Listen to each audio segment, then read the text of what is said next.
Caroline Matteucci, je la fais quand même. Vous avez longtemps étudié les micro-expressions et les liens entre émotion et langage non verbal, des techniques que vous avez intégrées aujourd'hui chez Griff, et vous attirez notre attention sur les pratiques d'utilisation des données et défendez la récolte de données propres et autorisées pour une exploitation plus éthique de l'IA.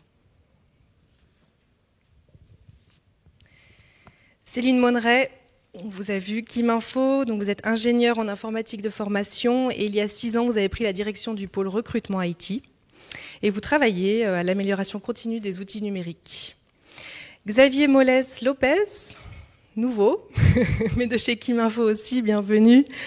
Vous êtes data scientist, vous menez des projets depuis plus de 10 ans liés à la gestion de données et l'analyse de données. Aujourd'hui, vous êtes responsable technique au sein du pôle data de Kim Info et vous mettez l'accent sur les aspects pragmatiques et itératifs du processus d'intégration d'intelligence artificielle. On doit d'abord bien comprendre la problématique pour ensuite trouver la solution qui apporte le plus de valeur. Parfois, c'est de l'IA. Laura Tokmakov-Venkaruti, j'espère avoir bien prononcé. Bienvenue. Vous dirigez Impact IA, une fondation que vous avez confondée en 2017 et qui a pour mission d'accélérer l'adoption d'une intelligence artificielle éthique, robuste et légale, tout ça dans le monde du travail. Vous avez été formé au MIT en Artificial Intelligence et Business Strategy et vous faites actuellement un doctorat sur l'obsolescence programmée du contrat social à l'ère de l'intelligence artificielle. Vous observez une transformation majeure du travail où l'humain va inéluctablement travailler avec la machine.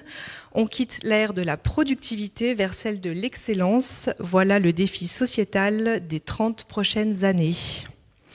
Et puis Guido Bologna, qui remet son micro. Bonjour, bienvenue. Vous êtes professeur à l'EPIA et chargé de cours à l'UNIGE. Vous avez obtenu un doctorat en intelligence artificielle en 1998 à l'Université de Genève. Vous êtes l'auteur de nombreux écrits, notamment sur le thème de l'apprentissage automatique. Et vous attirez notre attention sur l'importance de la transparence et la compréhension des mécanismes d'intelligence artificielle.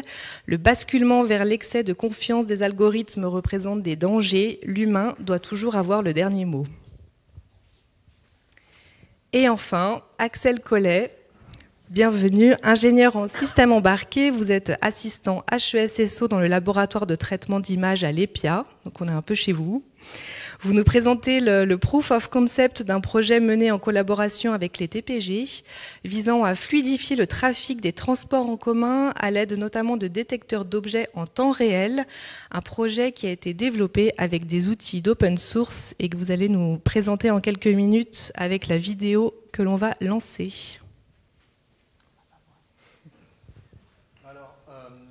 Peut-être pour commencer un peu parler, donc là c'est juste une vidéo, donc un proof of concept qu'on a fait, mais on a une volonté en collaboration avec les TPG, c'est premièrement d'être capable de détecter les personnes à mobilité réduite pour pouvoir prévenir rapidement le chauffeur et pouvoir trouver la bonne solution pour que le chauffeur soit prêt à accueillir cette personne, mais également de comprendre comment évolue le réseau, et c'est pour ça qu'on a choisi de partir sur une solution d'intelligence artificielle sur la détection d'objets.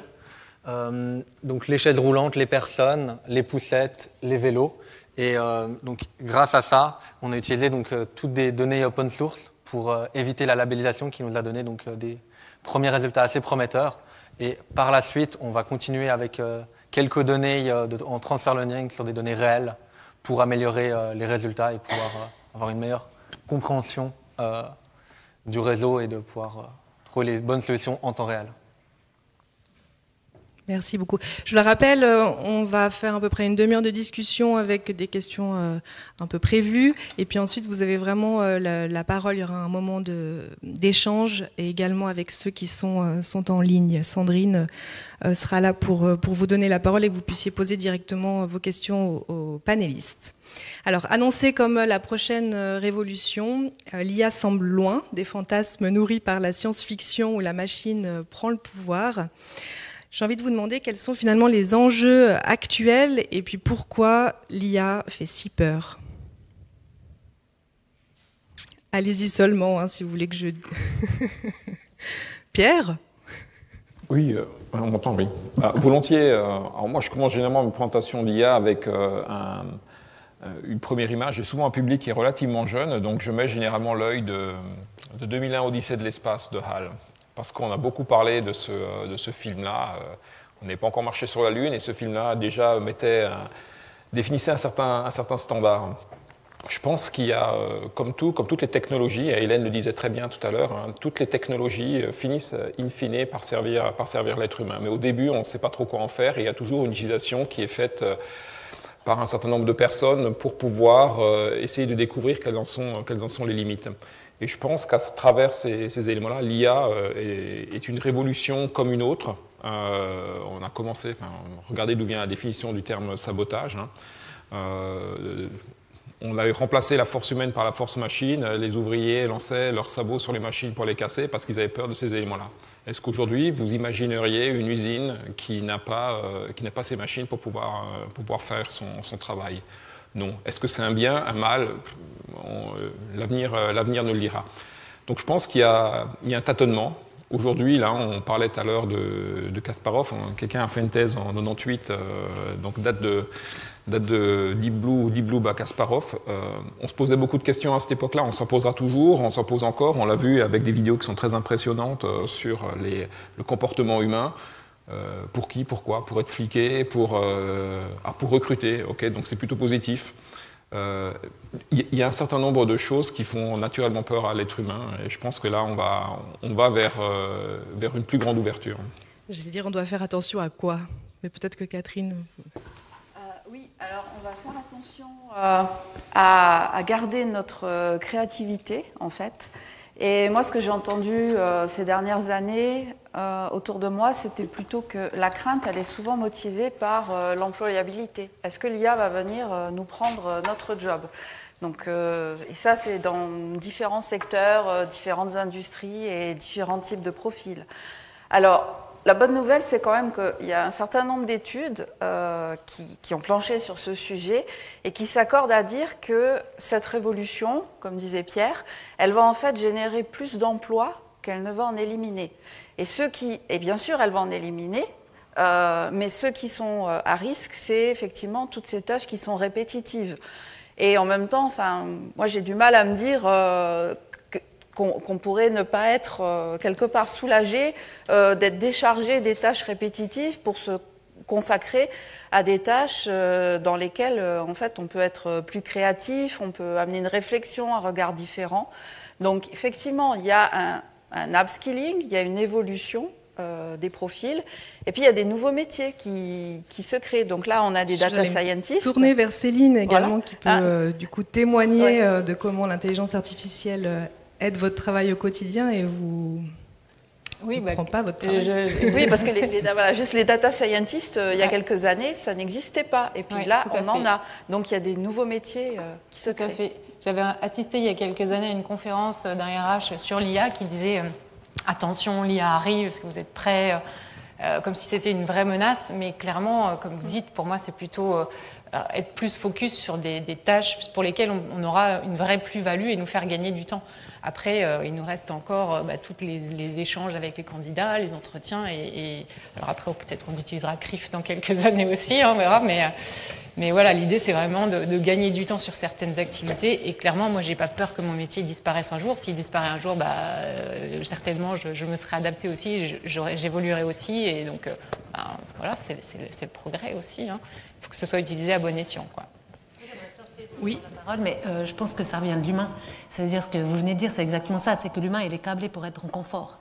Et là, on est en train de nous parler d'un truc qui nous met en inconfort. Donc forcément, on est réticent, c'est tout. Donc il faut l'expliquer, il faut être propre sur comment ça se fait. Et tous mes collègues qui connaissent ça beaucoup mieux que moi. Je pense que si on explique à l'humain comment ça se fait, comment ça a été construit, comment les données ont été récoltées, ce qu'on en fait avec, etc., il sera de nouveau dans le confort et il sera tranquille. Je voulais revenir aussi sur le mot intelligence, parce que finalement on appelle ça, voilà, on utilise le mot artificial intelligence. Est-ce qu'on ne devrait pas plutôt parler d'aptitude? Oui. Alors, par rapport à la terminologie d'intelligence artificielle, on a toujours, dès qu'on commence à être, alors je reviens dans l'inconfort, notre réaction naturelle, ça va être se diriger vers, ok, ne nous occupons pas du problème et commençons à débattre, est-ce que c'est de l'intelligence, est-ce que c'est pas de l'intelligence, est-ce que c'est de la créativité, etc. Peut-être l'enjeu aujourd'hui qui est là, c'est que oui, l'intelligence artificielle va remplacer une grande partie de nombre des métiers. Oui, des nouveaux métiers vont se créer. Oui, l'intelligence artificielle est meilleure dans tout ce qui est répétabilité, donc vraiment dans tout ce qui est productivité. Et c'est très bien qu'on lui donne ce job-là. Maintenant, un des gros problèmes, ça va être sur le temps dans lequel ça va se passer. Est-ce qu'on va avoir suffisamment de temps, et c'est là l'enjeu, pour s'adapter à ça, pour transiter les compétences, pour transiter toutes ces personnes humaines vers quelque chose qui ont plus de valeur ajoutée. Et ça, c'est un gros enjeu. Le deuxième enjeu est, lorsqu'on parle d'intelligence artificielle, on parle d'éthique. Et lorsqu'on parle d'éthique, le premier truc qui nous vient à la tête, c'est « Ah, mais les systèmes biaisés, c'est juste une mini-partie de l'éthique que nous pose l'intelligence artificielle. » Il y a tous les problèmes de si l'intelligence artificielle commence à détecter des émotions, qu'est-ce qu'on en fait? Comment on encadre ça? La justice prédictive, comment on encadre tout ce qu'il y a dans la boîte noire de l'intelligence artificielle? Donc aujourd'hui, il y a plusieurs enjeux, ils sont multifactoriels, et ce qu'ils demandent, c'est que les gens s'asseyent à table hors CEO, c'est pas les techs, les sociologues, les psychologues, les professeurs, c'est tous ensemble pour vraiment relever quels sont les défis et comment on les traite. On nous parlait tout à l'heure de l'intelligence, en plus en anglais, artificial intelligence. Intelligence en anglais, ça ne veut pas vraiment dire la même chose qu'intelligence en français. Donc c'est des termes, quoi, c'est du marketing, les gars. Ouais. Et puis, ce qu'il y a pas, on n'observe pas une intelligence artificielle à deux vitesses et aussi deux niveaux, celle des GAFAM et puis le reste. Concrètement, oui.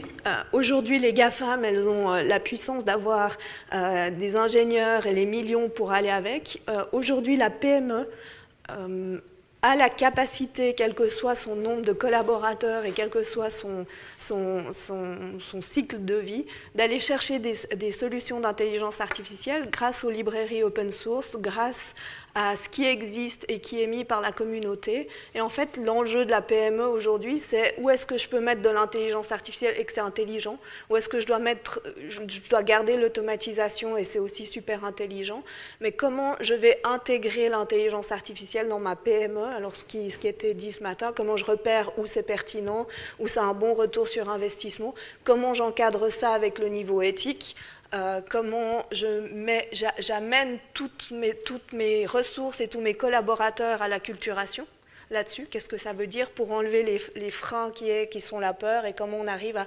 embarquer là-dedans avec des solutions qui sont existantes, qui sont utilisables, qui ne vont pas vous coûter des millions et qui sont peut-être le premier pas à faire dans l'intelligence artificielle qui est le plus compliqué. J'aimerais rajouter une chose. La Confédération encourage ces démarches d'études préliminaires.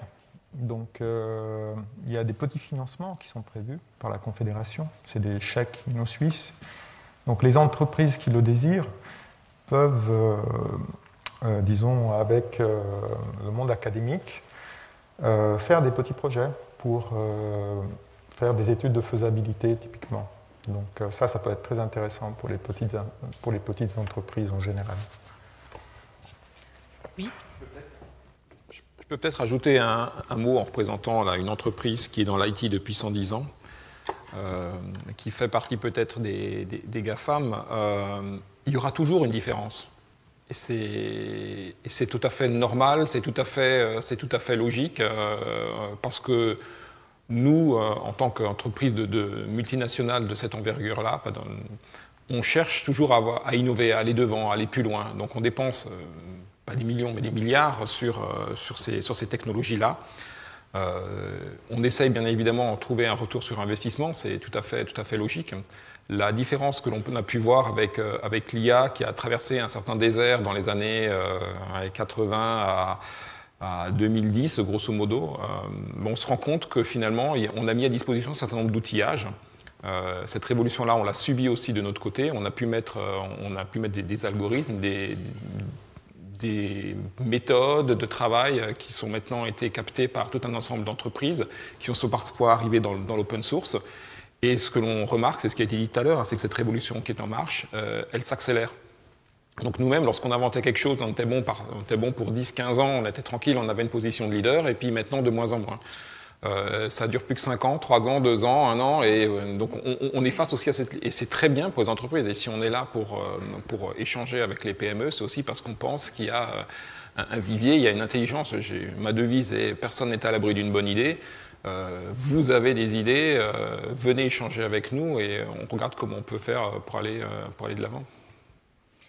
Alors justement, l'intelligence artificielle est de plus en plus accessible. On le voit aussi avec votre projet, Axel, qui a été basé sur de l'open source. Est-ce que vous pouvez nous dire les plus grands défis que vous avez rencontrés et comment ça s'est passé? Oui, nous, on a pu assez rapidement trouver des sets de données où il y avait déjà des exemples d'images. En fait, c'est toute cette matière première qu'on a, donc on a pu trouver en open source, parce que également, des grosses problématiques qui a déjà été un peu soulevée, mais c'est le droit à l'image. Enfin, quelqu'un qui est capté sur un lieu public, il y a toute une réglementation qui est là. Et pour résoudre cette problématique-là, on a fait le choix de traiter immédiatement la donnée sur place, donc ce qu'on appelle le edge, en opposition avec le cloud. Donc, prendre l'image, la traiter immédiatement et uniquement garder les résultats, ce qui nous intéresse, parce que l'image en tant que telle, dans la problématique, n'est pas intéressante. On veut juste savoir s'il y a une personne en situation de handicap. Et c'est après, c'est cette donnée-là qu'on va garder une fois qu'elle est anonymisée. Et l'image réelle, elle sera immédiatement supprimée. Donc ça, c'était un des moyens qu'on a pu trouver pour gérer cette privacy and law. Et quelles sont les bonnes pratiques en termes d'utilisation des données? Faut se lancer. Non, je pensais par exemple, oui, Caroline, dans le projet... Les bonnes pratiques, comme je dis, nous on est parti d'humain. La bonne pratique, c'est de demander le consentement aux gens. Ça veut dire que je pense qu'on a vraiment une carte à jouer, l'Europe. C'est-à-dire, on peut récolter des données, savoir où elles sont, c'est nos données pour entraîner des algorithmes. Donc, pour moi, la bonne pratique, c'était d'essayer d'avoir des données les plus diverses possibles. C'est des hommes, des femmes, comme j'ai dit tout à l'heure. Pour moi, c'est la bonne pratique. Après, derrière, c'est justement s'entourer d'équipes qui, derrière, qu'est-ce qu'on en fait, où on les stocke. Voilà, toute seule, je n'aurais pas pu faire ça. Donc, on a une DPO qui va nous dire le règlement. On va s'associer avec des gens comme Laura qui nous disent, mais la bonne pratique pour moi, il faut que les gens comprennent ce qu'on fait avec les données. On ne les catalogue pas ou on les stocke, qui peuvent participer à faire un dataset qui peut créer des intelligences artificielles plus intelligentes et le moins biaisées possible, même s'il restera des biais. Enfin, en tout cas, c'est la bonne pratique qu'on a essayé de mettre en place chez CM Profiling, enfin CRIF. L'autre bonne pratique, c'est de commencer dès le début du projet. Alors là, je donnerai après l'expertise à Guido, mais de réfléchir où est-ce qu'on va chercher ces données, bien évidemment, de ne pas exclure les minorités en les rendant encore plus non accessibles à l'IA, c'est-à-dire que si on va récolter des données et la façon dont on récolte les données, on ne récolte pas des données représentatives de toute la population, on va avoir des données qui vont améliorer la qualité de vie de certaines personnes et pas des autres. Donc ça, c'est une des bonnes pratiques auxquelles on ne pense pas. Il y a tous les aspects de la transparence. Oui, alors on peut effectivement sélectionner des données d'une manière, disons, naturelle, pour qu'il n'y ait pas de biais. Après, il faut essayer de comprendre ce qu'il y a dans la machine basée sur l'intelligence artificielle, dans le prototype, en tout cas dans la machine. Quand vous avez une voiture qui tombe en panne, au niveau du moteur, on va regarder dans le moteur quelle est la pièce qui ferait défaut. Dans un réseau de neurones artificiels très compliqué, avec beaucoup de couches intermédiaires, où est-ce qu'on va prendre la clé anglaise, dévisser, essayer de comprendre quel est le type de décision qui est choisi. Donc, en général, on essaierait de déterminer par quel mécanisme les décisions sont prises. Quelle est l'inférence qui est réalisée pour dire, voilà, ce futur employé, enfin, ce candidat pour un travail n'est pas convenable. Quelle est la décision? Comment peut-on expliquer cette décision? si c'est une machine neuronale qui prend cette décision. Et donc là, c'est un domaine de recherche ouvert. On a commencé avec des modèles plus simples il y a une trentaine d'années. Et puis maintenant, donc la grande difficulté, c'est que ces modèles sont de plus en plus compliqués, ils sont énormes. Parfois, ils ont même 1 milliard de paramètres. Et on ne sait pas trop comment ils décident finalement. C'est ça le grand problème. Comment on maintient cette transparence justement des algorithmes et des programmes? Alors il faut faire des algorithmes qui permettent de déterminer cette transparence, de déterminer par exemple l'inférence qui est réalisée pour déterminer la décision, pour comprendre la décision qui est prise par la machine neuronale. Ça, c'est valable dans des domaines cruciaux, en médecine par exemple, quand on fait du diagnostic. Pourquoi ce patient est malade? Quelle est l'inférence qui est déterminée pour cela? À une époque, il y avait les systèmes, enfin il y a toujours un peu de systèmes experts, mais surtout dans les années 70-80, l'intelligence artificielle, un grand domaine de l'intelligence artificielle, c'était les systèmes experts. Dans les systèmes experts, on a des règles, on peut avoir beaucoup de règles symboliques, qui permettent de faire des inférences, ça veut dire des raisonnements. Le raisonnement est quelque chose d'assez mécanique, donc à partir de A, on passe par B, C, D, jusqu'à Z, si on veut, ou même plus loin, et on détermine donc une décision. Et on peut reconstruire le parcours qui a mené à la décision. Donc là, c'est transparent. Avec des réseaux neuronaux profonds, on n'a pas ça. Et donc, moi, je travaille dans ce domaine de la transparence. Oui, je m'étends un petit peu trop, je vais...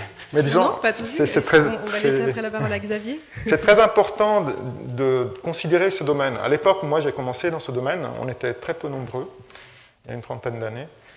Et maintenant, depuis quelques années, il y a eu vraiment des grands projets dans le domaine. Ça a commencé aux États-Unis. Donc aux États-Unis, ils ont défini le terme XAI, Extraction of Artificial Intelligence Explanations, enfin les explications par rapport au modèle opaque d'intelligence artificielle. Et donc il y a eu beaucoup d'investissements, et puis l'Europe aussi maintenant, depuis peu de temps, s'inquiète à ce sujet-là. On y reviendra juste après, j'aurai une question à ce propos. Xavier? Oui, moi je voulais aussi rajouter l'effet, au-delà de la transparence, dans l'aspect éthique, il y a aussi le droit à l'erreur, on va dire, puisque les AI, contrairement aux systèmes experts ou aux systèmes, je vais dire, software conventionnels, ce ne sont pas des systèmes qui vont donner une réponse déterministe. Il y a un aspect statistique derrière, et donc en fait, ils se trompent à peu près aussi souvent que l'humain, d'ailleurs, et c'est pas un très très gros travail d'arriver à rendre une AI superhumaine, notamment dans le cadre du diagnostic médical. Et donc, qu'est-ce qu'on fait dans le cas d'erreur? Puisque si on parle d'une erreur médicale, qui est en tort? Est-ce que c'est le fabricant? Est-ce que c'est le médecin qui doit analyser l'output? Et ce genre d'aspect-là. Et donc ça, c'est le cadre qui a été mentionné ici par mes collègues, qui doit aussi tenir compte de cet aspect un petit peu non déterministe et qui fait partie des risques, en fait. Lorsqu'on fait un risk assessment d'un outil qui est basé sur de l'IA, il y a toutes les composantes software, donc les bugs inhérents au fait qu'il y ait du code derrière, et il y a aussi les aspects, ce n'est pas déterministe, on ne sait pas exactement quelle est la donnée qui fait en sorte que le résultat qui amène à telle décision est celle-là, et donc comment est-ce qu'on peut prendre des mesures pour résoudre ça. Est-ce qu'aujourd'hui il existe une réglementation, du moins européenne ou américaine, pour encadrer un peu plus l'intelligence artificielle et les algorithmes? Au niveau européen, en novembre, je crois qu'elle va sortir, la réglementation qui se fait au niveau européen.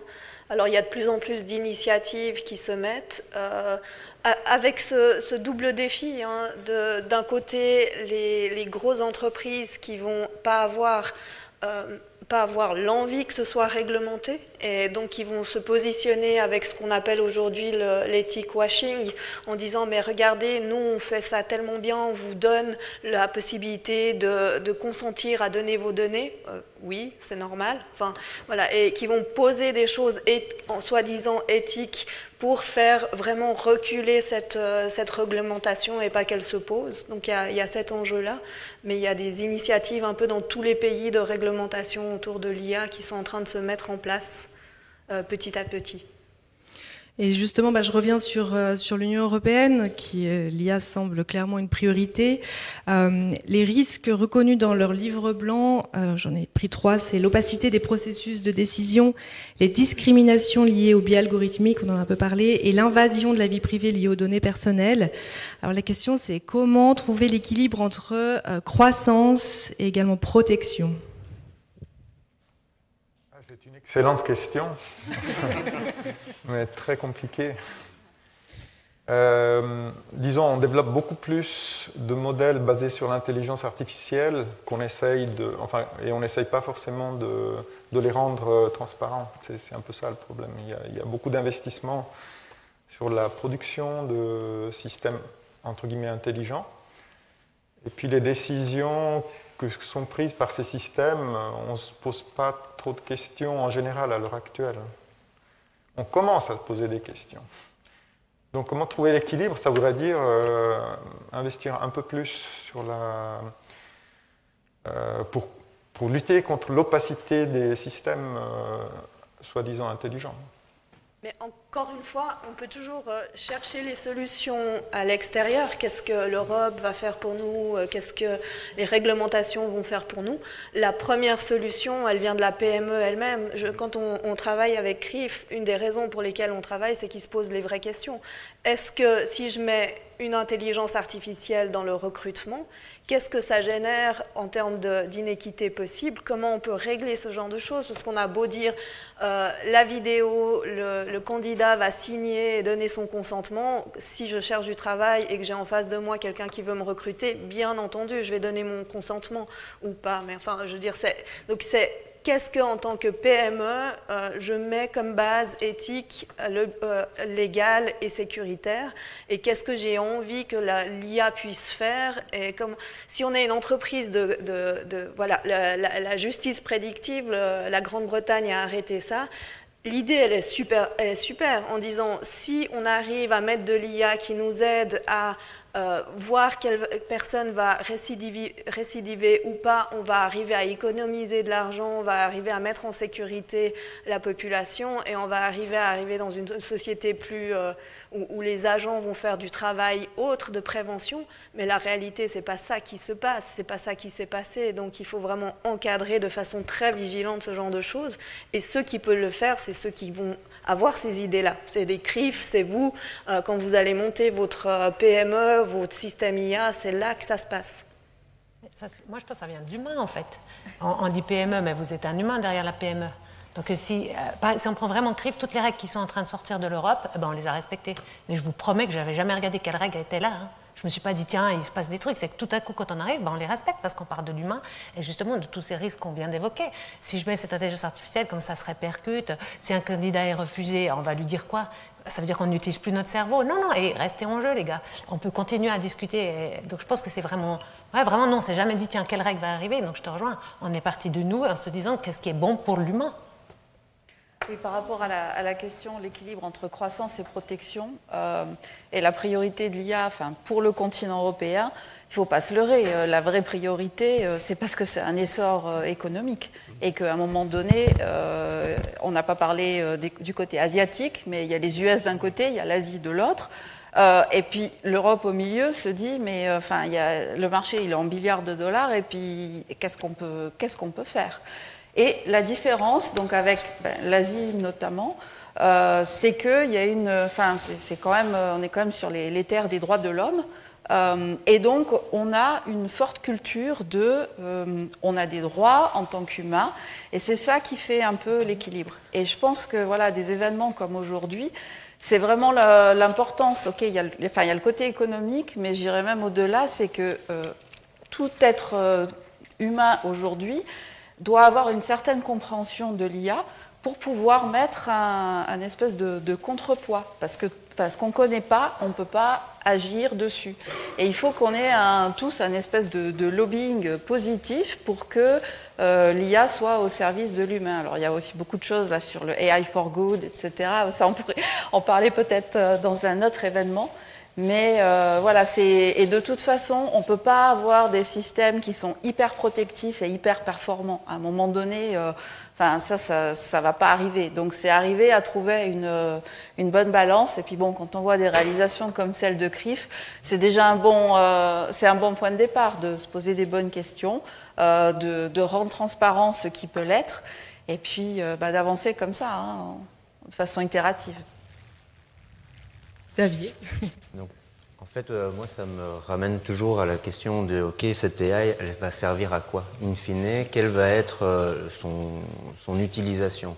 Parce que la même AI peut être utilisée à des bonnes fins ou à des fins négatives. Et donc, en fait, je pense aussi que dans les facteurs économiques, il y aura le fameux creepy factor qui va dire, non, ça, on n'a pas envie de mettre une AI pour prendre ce type de mesures. Typiquement, est-ce qu'il va falloir faire une surveillance renforcée pour telle personne parce que l'AI a décidé que...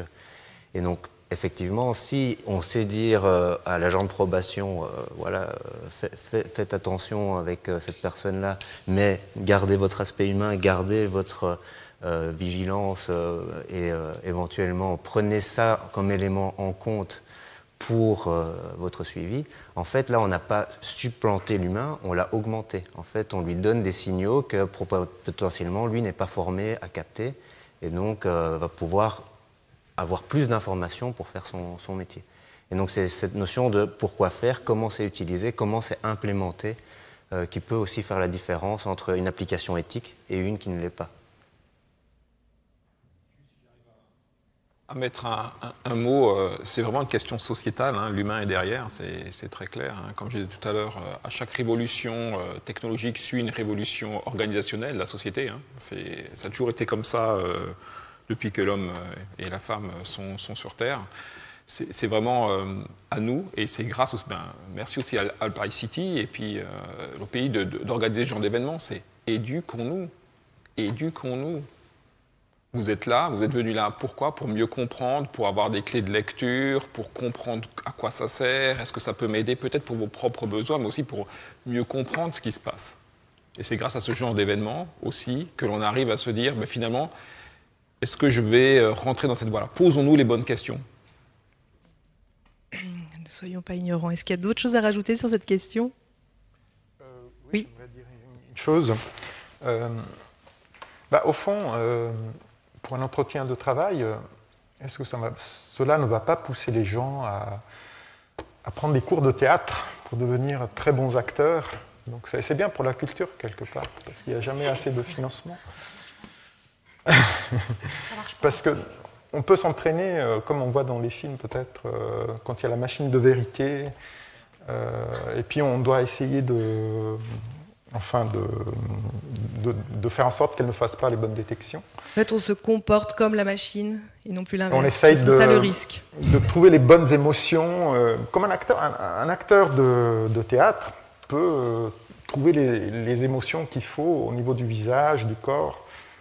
Pour, Je veux dire, lorsque des personnes sont à l'assurance chômage, elles sont envoyées dans des mesures pour faire le CV comme l'entreprise aimerait le voir. Quand on va se préparer pour un entretien d'embauche, on fait tout ça déjà. Donc on va le faire différemment. Là, ce qui est peut-être aussi un tout petit peu une méga grosse vigilance, c'est que ceux qui auront les moyens de se préparer face à l'intelligence artificielle vont mieux réussir. Ceux qui n'ont pas les moyens ne vont pas réussir. Mais tout ça, on le fait déjà. On dit beaucoup « Ah, mais l'IA, elle se trompe, c'est scandaleux ». Elle se trompe des fois vraiment beaucoup moins que l'humain, et c'est une bonne chose. Donc... Mais est-ce qu'on ne perd pas un peu de subtilité, justement, à toujours chiffrer les... à nous chiffrer les profils. L'humain est super pas subtil dans ses réactions. Je veux dire, la première chose qu'on fait quand on voit quelqu'un sur scène, c'est flash, un raccourci, et je l'aime pas, mais qu'est-ce qu'il a? On n'est pas subtil, on sera juste plus subtil, parce que ça va nous permettre de réfléchir en disant, mais attends, tiens, là, moi j'ai aussi ressenti quelque chose, je vais aller creuser. Autrement, on aurait juste dit, ah bon, je l'aime pas, etc. Donc... Ce qui est important de dire quand même dans l'humain, qui est ma spécialité, oui, on peut s'entraîner, c'est vrai, mais on ne peut pas tout entraîner. Donc il faut vous rendre compte qu'un psychopathe, un menteur, vous n'allez pas le détecter. Pourquoi? Parce qu'il croit à ce qu'il raconte. Donc il faut arrêter de dire mensonge-vérité, c'est extrêmement compliqué, parce que si vos cerveaux sont d'accord avec ce que vous êtes en train de dire, même vos mémoires, ce que vous allez dire, ça va passer comme congruent. Donc on peut s'entraîner, mais si on est quelqu'un d'authentique, il y aura toujours un signe. L'eau qui manque, vous avez tous du manque d'eau, non? Tous ceux qui sont venus parler, à un moment donné, il n'y en a pas d'eau. C'est le limbique, ça on peut le voir. Et c'est pas de dire mensonge-vérité, c'est de dire il y a un point d'inconfort. Est-ce que c'est de ma faute? Est-ce que c'est moi qui ai mis l'attitude sur l'autre qui fait que je l'ai mis en inconfort? Ça aussi, il faut se regarder en face. Parce que ça s'appelle management perception, comment mon attitude refait sur l'autre. Et on peut avoir des intelligences artificielles où, en tout cas dans l'exemple de CRIF, le candidat, il peut recevoir ces données, il peut l'analyser. Il n'y a pas d'exclusivité, ce n'est pas que le recruteur qui va voir ce qui s'est passé.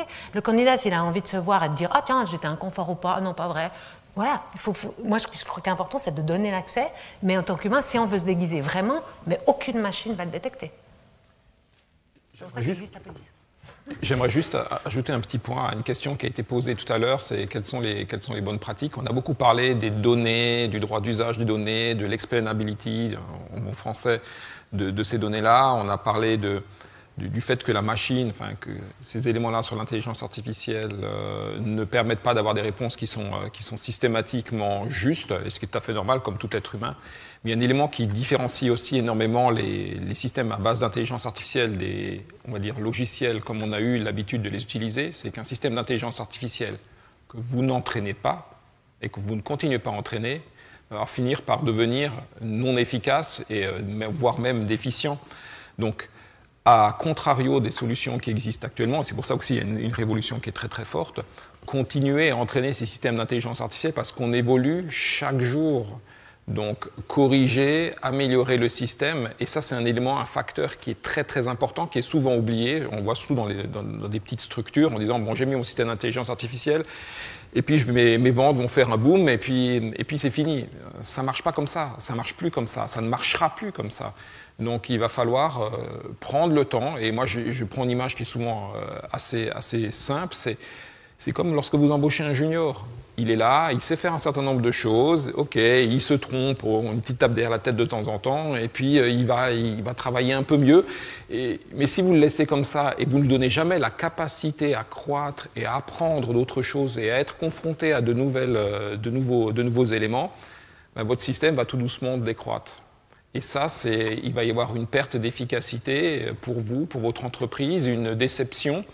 Et on a vu énormément de projets de ce type-là dans les 10 dernières années, dans lesquels je mets un outil et puis, mais je ne sais pas comment l'utiliser. Donc de nouveau, apprenez, soyez conscients de ce genre d'éléments.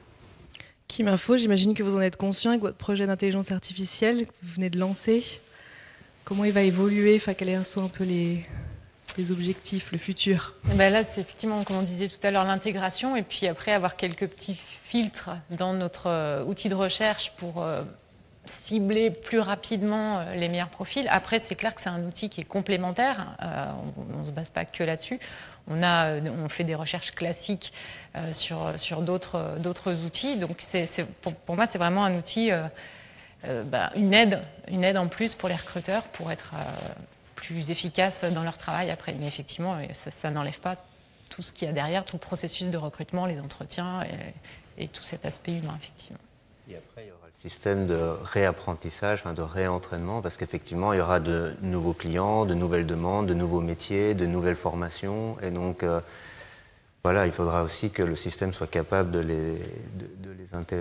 les intégrer pour pouvoir faire finalement des remontées qui soient pertinentes et qui restent pertinentes. Et vous, Axel, les prochains projets, justement, l'évolution du projet que vous êtes en train de réaliser avec les TPG? Oui, alors nous, là actuellement, on a vu que la limitation des données open source qui nous donnait des très bons premiers résultats.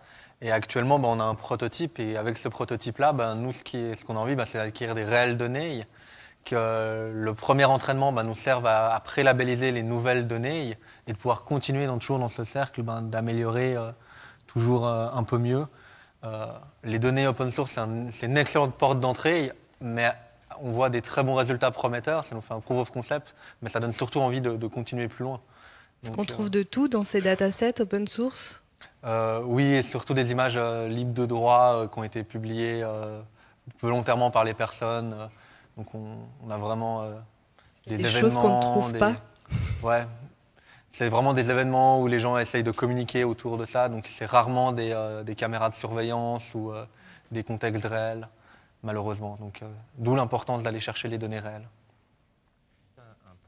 Tout d'attention sur les données open source, c'est que dans le cadre académique, a priori, on a le droit d'utiliser tout ce qu'on veut, mais souvent, quand on veut en faire un produit qu'on veut vendre, donc pour certaines PME, ça peut avoir son importance, mais en fait, ces données ne sont plus valables. Enfin, c'est-à-dire qu'on n'a pas le droit d'entraîner un modèle pour après le vendre. C'est important à avoir comme nuance aussi. Oui, à dire en amont d'ailleurs, parce que vous parlez d'InnoSuisse, on en a parlé, c'est qu'en tant que start-up, on ne le dit pas toujours en amont. Donc voilà, c'est comprendre qu'il y a des librairies, quoi. Enfin, moi je crois que ça s'appelle comme ça, qu'on a le droit d'utiliser mais qu'il y a une propriété intègre dessus. Puis après, nous on doit avoir nos propres données récoltées avec le consentement, que tout le monde sache où on y va pour continuer à construire.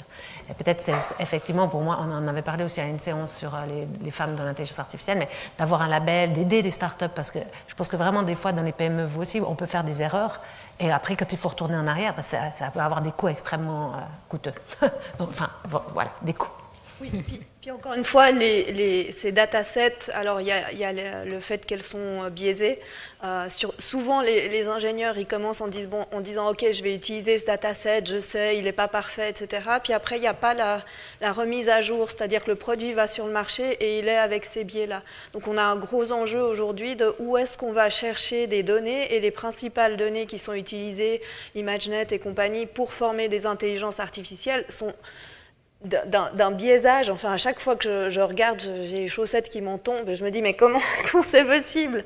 Donc on a vraiment un gros enjeu de où on va chercher ces données, et voir un enjeu national de créer des datasets et internationales qui peuvent être représentatives et qui ne nous amènent pas dans des choses qui deviennent aberrantes.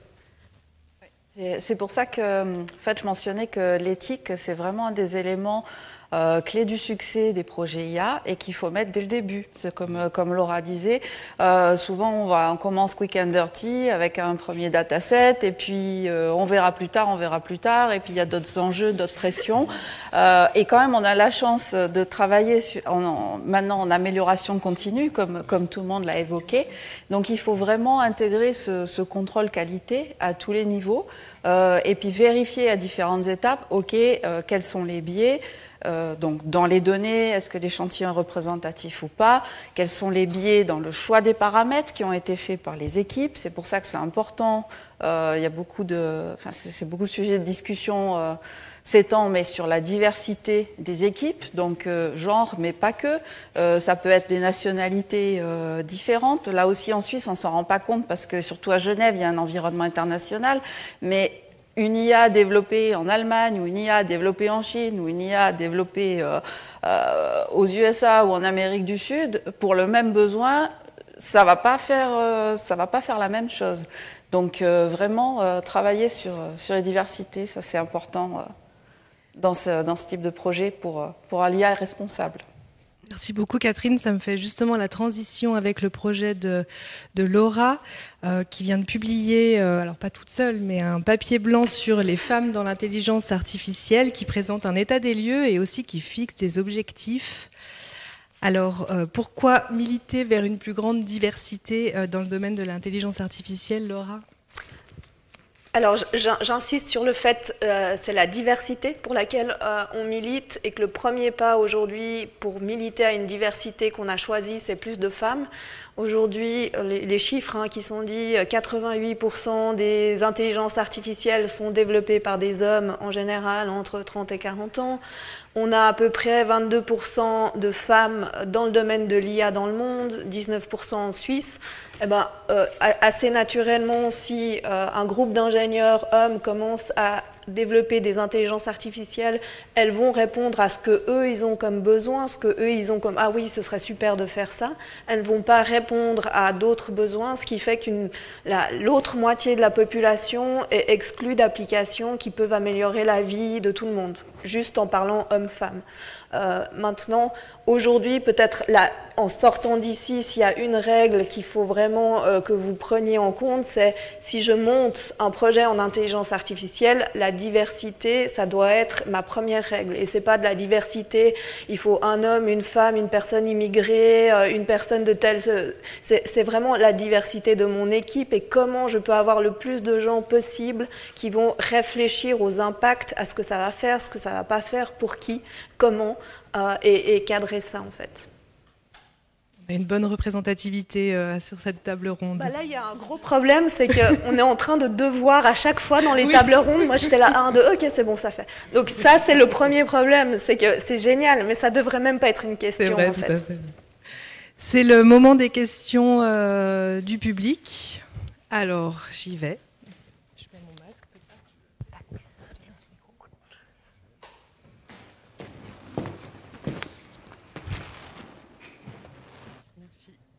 Isabelle Excoffier de la société Inventis. Nous sommes un bureau d'études français basé à Annecy, Grenoble et Lyon et spécialisé dans le développement des systèmes connectés de nos clients. Également l'implémentation d'intelligence artificielle embarquée mais appliquée à l'industrie 4.0. Donc nous, on a esquivé un peu le problème d'éthique pour s'occuper du bien-être des machines.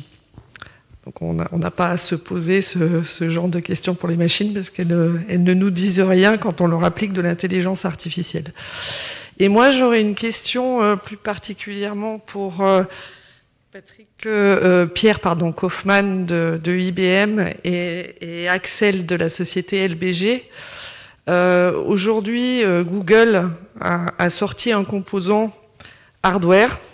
Donc Google n'est pas simplement un grand du logiciel, il se lance dans la fabrication du silicium.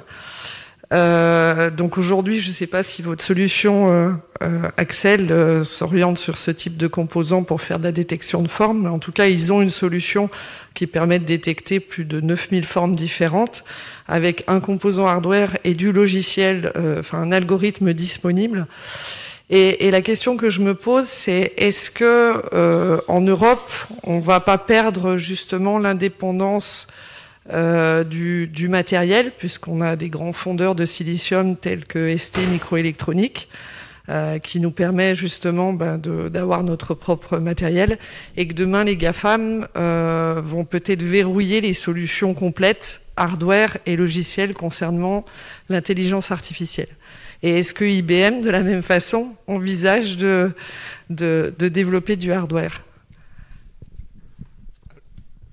Alors, puisque la question m'est... Je sais pas si c'est pour le micro. Ok, cool. Puisque la question m'est posée directement, je vais faire une demi-pirouette. La réponse est oui, votre crainte, elle est fondée. Et elle est tellement fondée que même nous, jusqu'à un certain seuil, nous ne fondons plus nos puces. Nous travaillons toujours sur la création des puces. On a une annonce la semaine dernière en passant à 2 nanomètres. Donc c'est vraiment là où les meilleurs du marché sont à 5, enfin encore désespérément à 5, on est déjà passé à 2.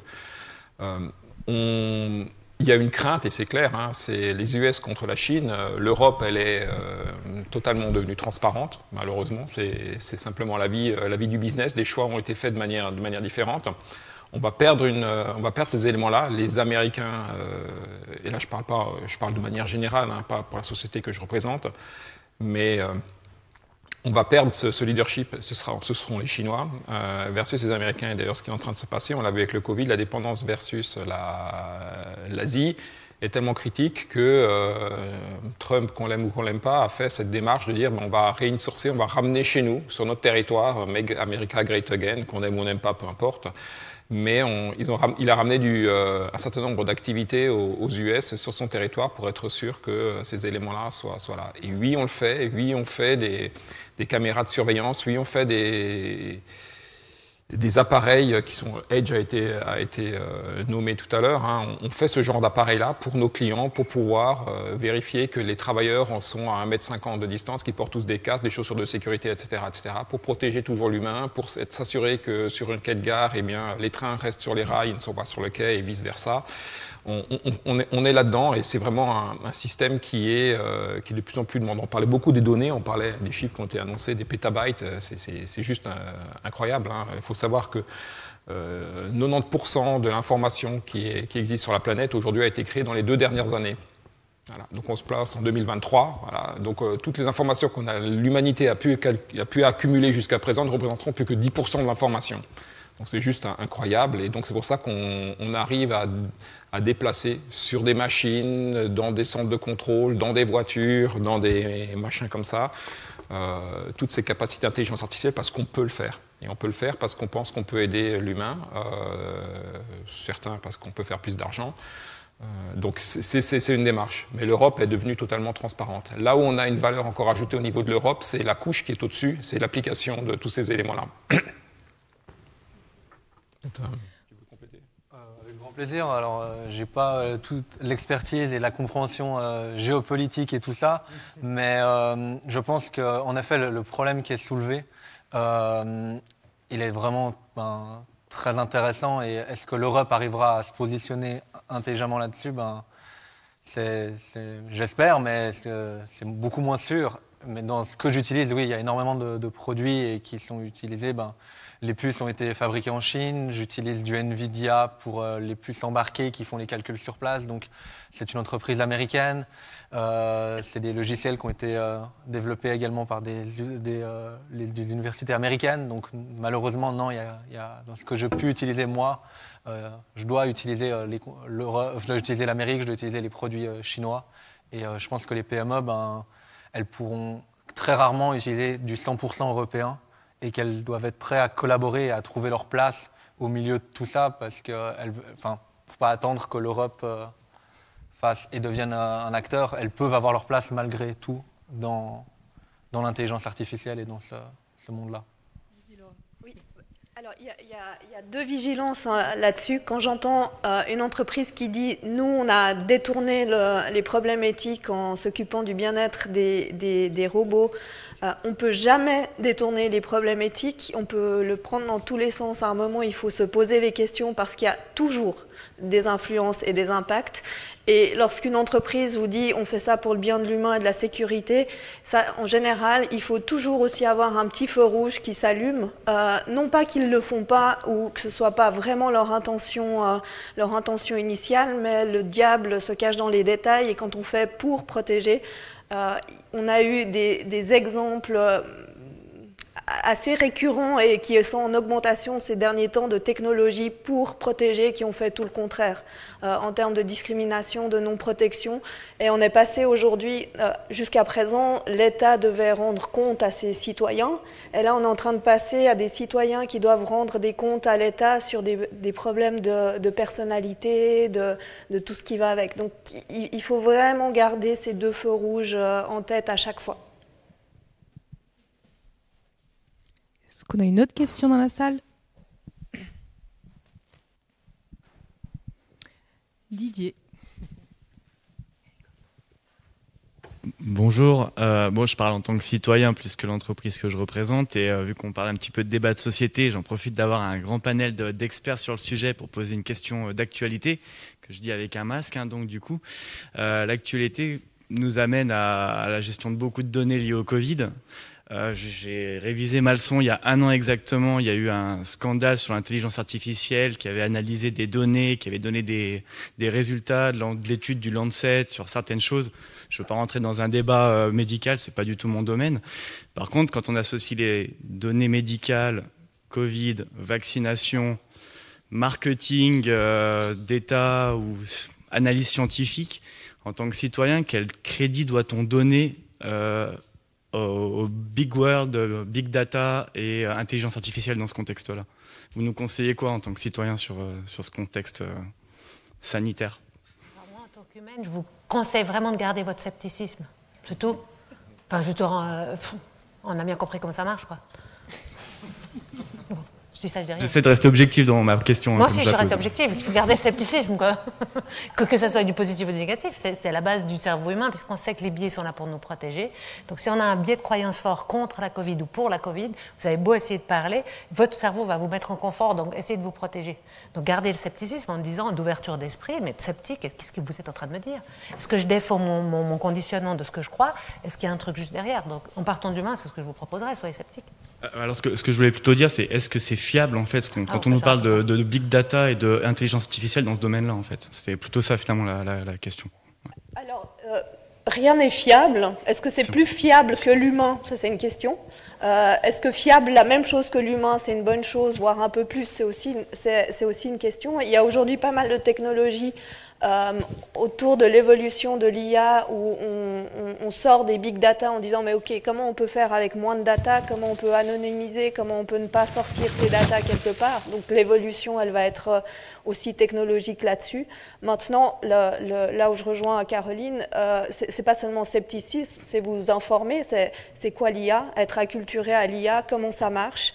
C'est pas qu'avec des labellisations en supervisé, qu'est-ce qui est en train de se passer aujourd'hui, et c'est creuser les infos, en sachant que si vous creusez les infos sur Facebook, voilà. Si vous voulez creuser, voilà, c'est vraiment creuser, apprendre, comprendre, et plus vous en avez peur, plus il faut aller chercher des informations pour prendre les décisions qui soient les meilleures dans l'état actuel. Et puis après, c'est une pesée d'intérêt du bien commun face au bien individuel aussi qu'il va falloir faire. Est-ce que c'est plus important de protéger une société ou l'individu? Et ça, c'est des débats sociétaux majeurs. Si on est honnête avec soi-même, enfin en tout cas pour ceux qui ont travaillé depuis longtemps dans l'IT, les systèmes IT, ils n'ont jamais été fiables à 100%. Je veux dire, il y a toujours eu du bug fixing, etc. Donc l'IA, c'est une branche de l'informatique. À un moment donné, ça en hérite aussi. Et puis, donc comme ça a été expliqué, il y a tous les processus d'apprentissage. Moi, je reviendrai surtout sur ce que Pierre, ce que tu disais, c'est l'éducation. Et moi, ce qui me sidère dans tout ça, c'est qu'on continue à enseigner la médecine comme c'était fait au XXe siècle. Et l'IT, l'IT qui est enseigné aujourd'hui, je suis désolée, ça n'a pas tellement évolué. Alors que c'était Caroline qui disait qu'il y a ce problème aussi de timing et de rapidité. Donc aujourd'hui, on peut tous s'éduquer sur plein de sujets, enfin en tout cas en Suisse, parce qu'on a accès à des ordinateurs. Donc déjà, il y a beaucoup de cours en ligne sur tout le monde, tous ceux qui veulent en savoir un peu plus sur l'IA, il y a de la vulgarisation de l'IA. Et puis c'est aussi d'apprendre à travailler et à réfléchir moins sur du séquentiel, comme tu disais, on met quelque chose en place et c'est pour acquis. Donc je pense que dans les domaines de la santé, les médecins, ils doivent garder leur empathie, ils doivent cultiver leur analyse critique et puis apprendre à travailler avec la technologie. Et je pense que ça, c'est une des parties de la réponse. Donc c'est plus un changement aussi sociétal et culturel. J'aimerais juste rajouter un mot. On parlait tout à l'heure d'Asie, j'ai évoqué Trump. Il ne faut pas croire que ce soit systématiquement les entreprises privées qui vous veulent du mal non plus. Donc, des professeurs tournesol, il y en a partout, des gouvernements qui tordent leur population pour leur propre bénéfice, il y en a partout. Donc revenons ici. Il n'y a qu'à regarder la salle qui est là, vous êtes là, vous cultivez vous êtes renseigné, vous avez fait une démarche qui est intellectuellement enrichissante pour vous, vous posez cette question-là, on reflète un certain nombre de réponses, un certain nombre de points de vue, et je pense que c'est quelque chose qui est critique à faire. Mais n'écoutez pas que ce soit une entreprise privée que je représente, des startups, des chercheurs, on n'est que des humains, nous ne sommes que des humains. Voilà. Merci, on va prendre une question en ligne et on va laisser la parole à Henri. Est-ce que ça marche ?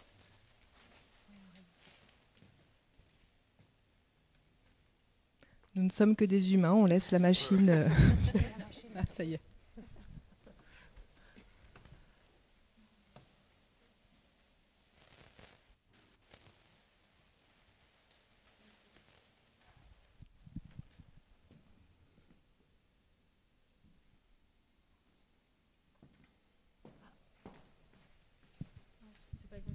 question. Sandrine se transforme en Henri. Voilà. Vous m'entendez là? Oui.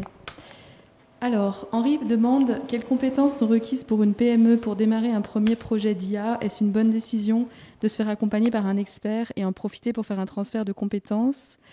Et également, là, il s'adressait à Kim Info par rapport à au recul, l'impact positif de ce que vous avez développé sur la qualité du processus de recrutement, sur les plans quantitatifs et qualitatifs. Est-ce que vous aurez une mesure de performance de votre méthode? On va répondre en 2 temps. Je me permets peut-être déjà de parler de cet aspect quantitatif, puisqu'il va plutôt m'incomber. Donc en fait, comme on l'a dit dans la présentation, c'est en phase de mise en production. C'est-à-dire qu'aujourd'hui, ce qu'on a fait, c'était essentiellement créer le modèle, récupérer le feedback pour voir est-ce que ce modèle vaut la peine d'être intégré, puisque ça correspond à du travail. Et dans cette évaluation, entre guillemets, risque-bénéfice, est-ce que ça vaut la peine de mettre en place un modèle si, entre guillemets, il n'est pas pertinent. Donc déjà, on a validé, il est pertinent. Donc on a pu apporter les corrections qui étaient nécessaires sur base de ce premier feedback. Et donc maintenant, on va faire l'intégration dans les outils. Et la manière dont cette intégration va se faire va jouer très fort sur le gain de productivité et sur la performance globale. Et donc les indicateurs, on va les récolter aussi en fonction de la manière dont l'intégration aura pu se faire. Donc typiquement, juste pour expliquer les possibilités, aujourd'hui, on pourrait le faire sur base de je commence mon processus de sourcing et je fais ma requête, j'ai mon ranking, et donc le modèle est interrogé à ce moment-là. Ça peut être long, ça prend du temps au modèle de regarder tous les CV, etc. Ou alors, c'est au moment où en fait les demandes sont introduites que directement la demande est traitée et on va chercher en background. Donc c'est un processus en background qui viendrait se mettre. Et en fonction de là où on l'intègre, de ce qui est possible avec les équipes de développement qui ont fait le logiciel, le progiciel, je vais dire, de base, on va pouvoir faire telle ou telle intégration et donc le gain en performance ne sera pas le même. Donc ça va faire partie effectivement d'une analyse a posteriori, une fois que, je vais dire, cette décision-là sera prise. Oui. On vous amène le micro. Oui, bonjour. Imen Medeb, je suis une professionnelle des ressources humaines. J'ai été responsable RH dans des PME et je sais qu'il y a toujours la question du coût et la contrainte financière. Donc, est-ce que vous pouvez nous donner à peu près des chiffres sur ce que ça a dû impliquer dans cette phase en amont, blueprint, enfin toute cette phase d'intégration ou de préparation? Alors ici, en fait, c'est un petit cas particulier puisque comme on est parti de nos propres données et que, voilà, on voulait vraiment fitter à nos données, à notre manière de fonctionner, etc. On est parti d'un modèle, ce qu'on appelle from scratch, donc complètement neuf. On n'est pas parti d'une solution existante. Donc forcément, il y a un coût plus élevé. Si demain on devait le refaire dans une autre entreprise qui serait dans le même secteur, dans le même marché, peut-être potentiellement le coût serait bien moindre puisqu'on pourrait repartir d'une base, c'est-à-dire un modèle préentraîné. Donc pour répondre à la question, sachant cela, donc c'est un coût un peu gonflé, ça représente à peu près 6 semaines de travail pour une équipe de data scientists qui n'était pas forcément full-time, puisque a priori nous sommes une boîte de conseil et donc la vocation est plutôt en fait d'être envoyé chez les clients et c'était plutôt pendant notre temps sur le bench qu'on faisait ça. Donc si je devais mettre un ratio, je vais dire à 60% de travail, donc ça fait 3 personnes, 60%, 6 semaines, ça donne à peu près les indicateurs, quoi. Maintenant, une partie du travail qui n'est pas compris là-dedans, c'est le travail des personnes côté métier, qui ont dû faire le travail avec nous aussi d'annotation et d'évaluation et aussi, je veux dire, toute la partie mise en place du projet, récolte de besoins, etc. Donc voilà, ça prend quand même du temps, ça doit se chiffrer. Et dans la partie coût total, il faut aussi tenir compte du change management, c'est-à-dire, ok, maintenant, on va mettre en place cet outil, on va changer les interfaces. Qu'est-ce que ça veut dire au jour le jour pour les recruteurs? Comment est-ce qu'ils vont devoir utiliser leur outil? Est-ce qu'il faut faire des formations? Est-ce qu'il ne faut pas en faire? Est-ce qu'il faut leur expliquer qu'est-ce qui va en découler? Ou est-ce que ça tombe de source? Et ce change management-là, en fait, ça va aussi prendre du temps, c'est de la formation, et il faut l'intégrer à l'évaluation du coût, à mon avis. Peut-être aussi une précision, parce que le canton de Genève l'année dernière nous a demandé de faire un package pour les PME qui voudraient intégrer l'intelligence artificielle. Donc on a un programme là-dedans. Il y a deux choses. Il y a votre premier projet IA, où là, ce qu'il faut, à mon avis, et ce qu'on voit, c'est que ça doit être un projet d'optimisation, pas d'innovation, parce que ça vous complexifie les choses beaucoup trop grand, de façon beaucoup trop importante.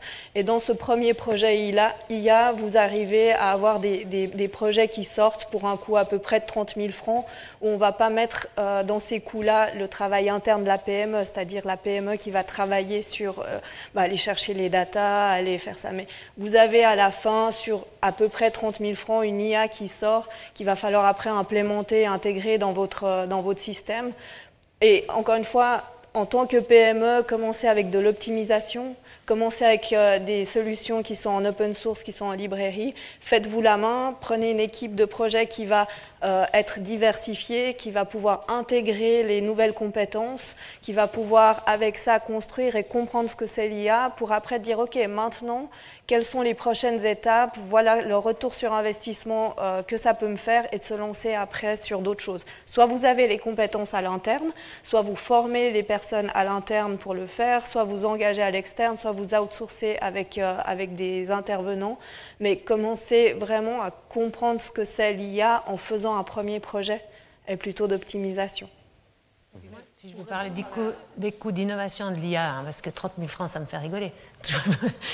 si on prend, venez outsourcer chez nous, venez utiliser la logiciel. Nous, on a dépensé aujourd'hui, on a 1 million pour 500 000 francs de la Confédération, 500 000 francs d'investissement, c'est sans compter les heures de travail de toute l'équipe. Et donc, il faut se rendre compte que si on veut faire de l'innovation, c'est pour rejoindre ce que tu dis, faites l'innovation, allez la chercher ailleurs, parce que c'est. Et puis après, les coûts, c'est pas des coûts qui sont énormes. Une fois qu'on va sur le marché, nous, on demande 1 000 francs d'accès à la plateforme, 100 francs par interview. Mais juste savoir que l'innovation, alors ça coûte super cher. On n'a pas sorti quelque chose et on n'est même pas encore au point final. Donc, c'est juste pour dire, c'est 30 000 francs. Chez nous, alors si on fait de l'innovation, c'est même pas le départ du projet, quoi. Et pour répondre à la question posée en ligne sur est-ce qu'il faut insourcer les technologies de l'IA, moi je dirais non. Là, il faut vraiment s'appuyer sur les experts parce que si la PME a identifié 2 ou 3 projets IA, vous n'avez pas forcément la même techno qui sera dessous. Et après, est-ce que vous avez les capacités d'avoir quelqu'un? D'abord, normalement, il ne faudrait pas que vous ayez qu'un seul spécialiste NLP si vous avez besoin de NLP. Et après, vous avez besoin d'en avoir 2 parce que la personne a besoin aussi de partir en vacances, d'être malade, etc. Donc, à un moment donné, ça, c'est hors scope des PME. Par contre, ce qui est intéressant, c'est d'avoir une connaissance interne plus donc de comment fonctionnent les côtés IA, comment gérer le change management, comment entraîner des systèmes d'IA, parce que ça, c'est des choses qui vont pouvoir être démultipliées en fonction des domaines. Donc, bien faire la part des choses entre rester sur son expertise métier et puis aller chercher des expertises pointues sur ce qui fait sens, quoi. Ajouter un dernier point à prendre en compte, comme on disait, c'est un peu comme un junior qui rentre dans la boîte. Il faut se dire que c'est pas juste on l'engage et puis on le laisse se balader dans la boîte et puis il n'y a personne qui lui parle. Clairement, il faut lui montrer ce qu'il doit faire, il faut l'accompagner. Auquel cas, ça ne va pas marcher. En fait, pour une IA, c'est à peu près pareil. Et pour un projet d'IA, c'est aussi pareil. C'est-à-dire que la manière dont l'IA va venir s'intégrer dans l'entreprise, dans la culture d'entreprise, parce qu'on parle souvent de l'humain, mais ça veut dire aussi qu'il y a une culture. À quel point est-ce qu'on fait confiance aux gens, à quel point on fait confiance à l'IA aussi. Et prendre ces paramètres-là au moment où on veut se lancer dans un projet IA, c'est-à-dire aussi définir cette notion de confiance avec les experts, en fonction de ce qu'eux disent de la fiabilité potentielle aussi. Merci beaucoup.